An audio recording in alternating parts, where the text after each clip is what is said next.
It was late at night when the calm halls of the Élysée Palace in Paris lit up brightly, not for a festival, not for a celebration. From the president's office, an announcement was about to be made that would shake French politics and echo across international headlines. "Our responsibility lies with humanity," declared the Ministry of Foreign Affairs. Despite the tense circumstances, the government made a bold decision. France would immediately suspend the direct supply of weapons and crude oil to Israel. Officials explained that the step came after weeks of review, diplomatic pressure, and a deep assessment of the worsening situation. Almost instantly, the markets reacted with hesitation. France's Ministry of Economy quickly reassured the public that this move would not destabilize the nation's economy. With oil reserves in storage and coordination among NATO partners, the supply chains would remain secure. Diplomats framed the decision as both legal and moral, though it raised difficult questions worldwide.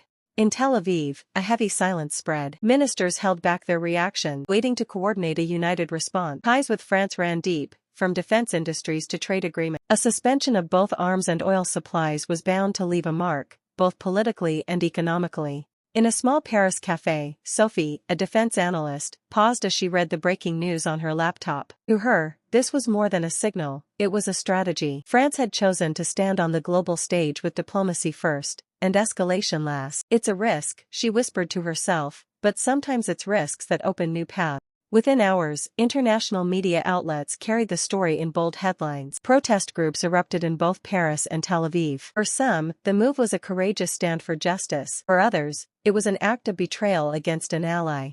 At the port of Marseille, a quieter scene unfolded. Amir, a Lebanese-French shipping manager, spoke with Claire, a humanitarian coordinator. "If oil shipments stop, daily life will be disrupted," Amir admitted, lowering his gaze. "But if the weapons stop, maybe children will survive." Claire nodded, replying softly, "Every decision carries compromises. Our duty is to ensure the least harm is done." The French government backed its decision with firm reasoning. When civilian lives are at risk, halting the flow of tools that fuel wars becomes a moral obligation. Still, Paris emphasized that it would consult with the European Union and key partners, and such a decision could not be sustained in isolation. The ripple effect was not limited to politics. French defense contractors began reviewing contracts and auditing their reports. NGOs and human rights organizations applauded France's step, urging even stricter transparency in future arms exports. Diplomats across the globe quietly analyzed the move. Some hailed it as a bold stand, others warned it was a diplomatic gamble. The story took an emotional turn when a Palestinian family from Gaza called into a French radio station. The mother's voice was calm yet heavy. "We only want our children to have the chance to go to school, to live free from war." Many listeners were brought to tears, and some citizens began reflecting on their nation's role in global conflicts. In the days that followed, the French president described the decision as a bridge. The suspension, he said, was not meant as revenge or hostility, but as a step toward political negotiation. At a press conference, he stated, "Our aim is neither enmity nor retaliation. Our aim is to preserve peace and humanity." The message was clear: now was the time for diplomacy, negotiation, and prioritizing humanity.